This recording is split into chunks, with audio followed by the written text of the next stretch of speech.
புலியாக மாறிய நரி. ஒரு அடர்ந்த காட்டிற்குள் பல விலங்குகள் வசித்து வந்தன. அங்குள்ள அனைத்து விலங்குகளுக்கும் புலியைக் கண்டால் மிகவும் பயம்.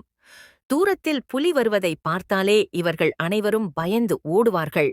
ஒரு நாள் புலி வந்து கொண்டிருக்கும்போது மற்ற விலங்குகள் அந்த புலியை பார்த்து பயந்து ஓடுவதை நரி ஒன்று பார்த்துக் கொண்டிருந்தது. அந்த நரிக்கு புலியின் மேல் பொறாமை உண்டு. அதனால் அந்த நரி தன் மனதில், இந்த விலங்குகள் எல்லாம் புலியை மட்டும் பார்த்து பயப்பட்டு ஓடுகிறனர். ஆனால் என்னை பார்த்து யாரும் பயப்படுவதில்லையே என்று எண்ணி நானும் ஏதாவது செய்ய வேண்டும் என்று யோசித்துக் கொண்டிருந்தது. அப்போதுதான் அது முடிவெடுத்தது. நானும் புலியைப் போல் மாறினால் என்னையும் பார்த்து எல்லாரும் நிச்சயமாக பயப்படுவார்கள் என்ற எண்ணத்தில் வண்ணம் பூசுபவனிடம் சென்ற நரி, எனக்கு புலியைப் போல் தோற்றம் வேண்டும். எனவே என் மீது வண்ணம் பூசு என்றது. அவனும் சரி என்று சொல்லிக்கொண்டு அந்த நரியின் மேல் வண்ணத்தை பூசினான். அந்த நரி பார்ப்பதற்கு புலியைப் போல் தோற்றம் கொண்டிருந்தது.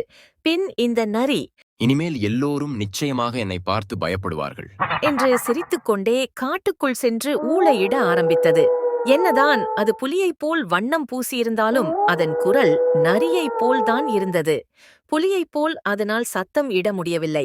இதன் சத்தத்தை கேட்டு மற்ற எல்லா விலங்குகளும் ஓடி வந்தன. மற்ற விலங்குகள் நரியை பார்த்து ஆச்சரியப்பட்டனர். ஆனால் சிறிது நேரத்தில் பயங்கரமான மழை ஆரம்பித்தது. அந்த மழையில் நனைந்த நரியின் வேஷம் அனைத்தும் கலைந்து போயின. அந்த நரி மீண்டும் பழைய நிலைமைக்கே வந்தது. இதை பார்த்த மற்ற எல்லா விலங்குகளும் ஏளனமாக சிரித்தனர். அப்போதுதான் நரி ஒன்றை புரிந்து கொண்டது. என்னதான் நமக்கு பல ஆசைகள் இருந்தாலும் நாம் நாமாக இருப்பதே சிறந்தது.